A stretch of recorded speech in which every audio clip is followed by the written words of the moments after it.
गरीबों से छेड़छाड़ करना बंद करो,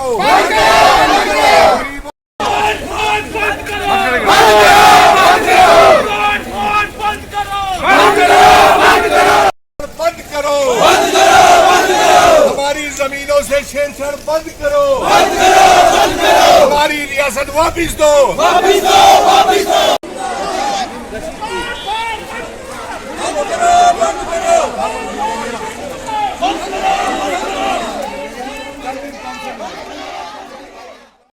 हमारे महाराजा जी ने इसीलिए इल्हाक किया था भारत के साथ कि हमारे जम्मू कश्मीर की जमीनें, हमारे माताएं बहनें और हमारे बच्चों की नौकरियां जो है वो हिफाजत से रहेंगी।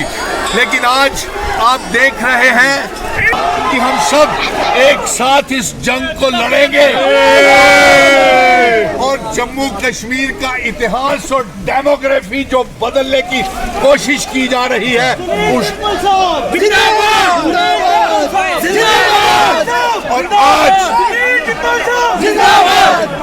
आज प्रधानमंत्री जी नरेंद्र मोदी जी, अमित शाह जी, क्या आपको मालूम नहीं है कि जम्मू कश्मीर किस दौर से गुजर रहा है?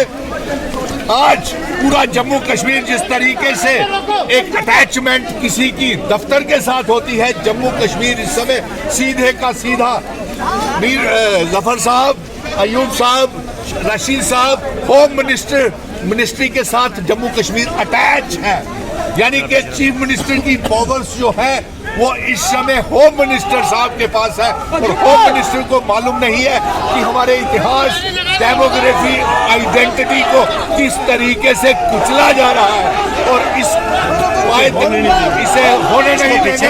आज हमारी माताएं बहनें इस तिरंगे के नीचे आप देखें कि कितना इलाका, हजारों की तादाद में मेरा पुंछ, राजौरी, सुरनकोट, जम्मू कश्मीर, डोडा, किश्तवाड़, भदरवा, अरे पहले हमें बसाइयो तो सही, हम जम्मू कश्मीर के पुश्तानी रहने वाले हैं। आप महाराजा हरि सिंह जी की इल्हाक की शर्तें और जमीनों को खाली करवा के उन शर्तों की खिलाफ वर्जी कर रहे हैं। तादाद में पूरे जम्मू में इस काले कानून जमीनें खाली करवाने को लेकर के भारी विरोध प्रदर्शन हो रहे हैं, जिसमें हजारों की तादाद में हमारी माताएं, बहनें, बच्चे, हिंदू, मुस्लिम, सिख, ईसाई, तमाम मजहबों के बच्चे, नौजवान अपने हकूक को लेकर के सड़कों के ऊपर हैं।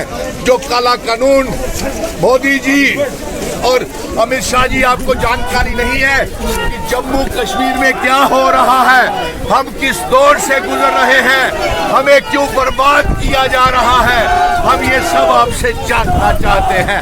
आप हमारी जमीनों को छीन करके बाहर के लोगों को देना चाहते हैं, बिना स्टेट सब्जेक्ट, बिना डोमिसाइल, बिना लीज के, ये कतई बर्दाश्त नहीं करेंगे। हमारी जानें चली जाएंगी। हम जम्मू के डोगरे हैं, जम्मू कश्मीर के वासी हैं, हमें बर्बाद नहीं किया जाए। इसी बात को लेकर के भारी बारिश में लाखों की तादाद में जन सैलाब जम्मू की सड़कों के ऊपर है। मोदी जी, लेफ्टिनेंट गवर्नर मनोज सिन्हा साहब और जो 5 अगस्त 2019 को आपके गलत फैसले हैं उसका खमियाजा आज हम यहाँ पे भुगत रहे हैं। और अफसोस की बात है कि आप हमें बेघर कर रहे हैं, ये हमें कतई बर्दाश्त नहीं है।